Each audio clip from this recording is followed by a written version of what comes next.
بسم اللہ الرحمن الرحیم۔ السلام علیکم معزز خواتین و حضرات، میں ہوں آپ کا میزبان راشد علی اور آپ دیکھ رہے ہیں میرا یوٹیوب چینل ہسٹری ٹیل۔ ناظرین، یہودی حضرت یوسف علیہ السلام کی قبر مبارک ڈھونڈنے کے لیے اس قدر وقت، محنت اور پیسہ کیوں خرچ کر رہے ہیں؟ اس کا جواب بہت ہی حیرت انگیز اور ششدر کر دینے والا ہے۔ یہودیوں نے جب حضرت یوسف علیہ السلام کی قبر پر قبضہ کر لیا تو انہوں نے قبر کھول کر تصدیق کرنا چاہی۔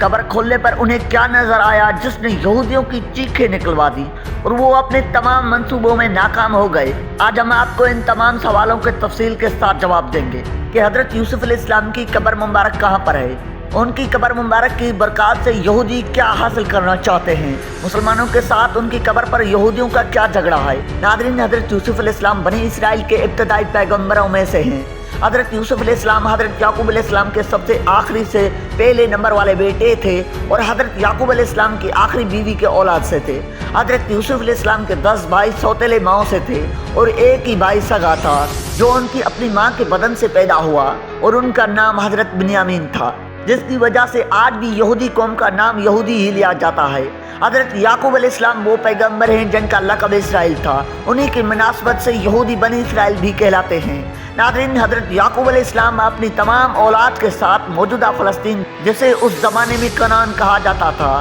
میں رہائش پذیر تھے۔ فطری حسد اور رقابت اور حضرت یعقوب علیہ السلام کے لاڈ و پیار کی وجہ سے حضرت یوسف علیہ السلام کی سوتیلے بھائیوں نے حضرت یوسف علیہ السلام کو ایک غیر آباد کنویں میں ڈلوا دیا، جہاں سے انہیں ایک تجارتی قافلے نے بچایا اور انہیں اپنے ساتھ لے جا کر مصر میں بطور غلام فروخت کر دیا۔ یہ سارا قصہ قرآن کریم میں حضرت یوسف علیہ السلام کے نام سے منسوب سورہ یوسف میں مذکور ہے۔ مصر میں بطور غلام فروخت ہونے کے بعد مختلف مراحل قید و بند اور آزمائشوں سے گزرتے ہوئے حضرت یوسف علیہ السلام بالآخر مصر کے فائنانس منسٹر یعنی وزیر خزانہ جیسی پوسٹ پہ تعینات ہو گئے اور انہیں اللہ رب العزت نے نبوت بھی عطا فرما دی۔ اس کے بعد حضرت یوسف علیہ السلام نے اپنے باپ اور بھائیوں کو بھی اپنے پاس بلا لیا اور اللہ رب العزت نے حضرت یوسف علیہ السلام کی امت میں حضرت یوسف علیہ السلام کی بے تحاشا محبت بھی پیدا کر دی۔ حضرت یوسف علیہ السلام بے حد حسین اور جمیل تھے اور انہیں حضرت نبی کریم صلی اللہ علیہ وآلہ وسلم کے حسن کے نسبت کے برابر حسن عطا کیا گیا تھا۔ حضرت یوسف علیہ السلام کی جب وفات ہوئی تو تب وہ موجودہ مصر میں رہائش پذیر تھے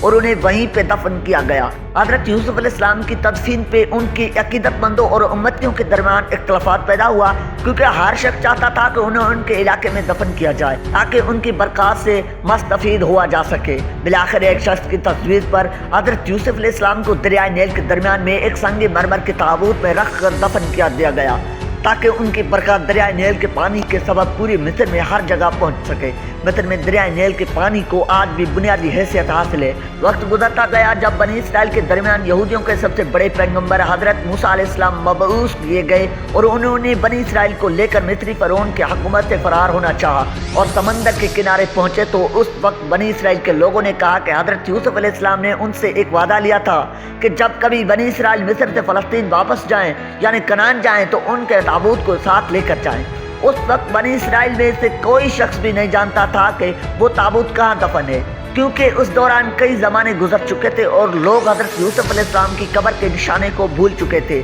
تحقیق کرنے پر معلوم ہوا کہ ایک بڑھیا ہے جو اس بارے میں جانتی ہے اور اس نے حضرت موسیٰ علیہ السلام کے سامنے شرط رکھی کہ اگر اسے جنت میں حضرت موسیٰ علیہ السلام کے ہمسائیگی اور قربت نصیب ہوا، اس کا وعدہ اس سے کیا جائے، تبھی وہ تابوت کی لوکیشن بتائے گی، جس پر حضرت موسیٰ علیہ السلام نے اس پہ غصہ کیا، لیکن اللہ رب العزت کے حکم پر اس کی شرط کو تسلیم کر لیا گیا۔ یوں اس بڑھیا کی مدد سے حضرت یوسف علیہ السلام کا وہ تابوت حاصل کیا گیا جو سنگ مرمر کا ایک بڑا ہی خوبصورت تابوت تھا اور اسے لے کر حضرت موسیٰ علیہ السلام فلسطین آئے۔ اس کے بعد سے تاریخ میں اس چیز کا ذکر نہیں ملتا کہ حضرت یوسف علیہ السلام کے اس تابوت کو فلسطین میں کہاں دفن کیا گیا۔ اگر آپ موجودہ معاملے کی طرف آئیں تو فلسطین میں ایک شہر ہے جس کا نام نابلس ہے۔ نابلس پہ قبضے کے لیے فلسطینیوں اور یہودیوں کے درمیان 50 سال تک لڑائی جاری رہی اور تقریباً 2 دہائیاں قبل یعنی 20 سال پہلے یہودیوں نے نابلس پر قبضہ کر لیا۔ اس قدر شدید لڑائی کی ایک وجہ یہ تھی کہ نابلس میں ایک مزار ہے جس کے بارے میں یہودیوں کا عقیدہ ہے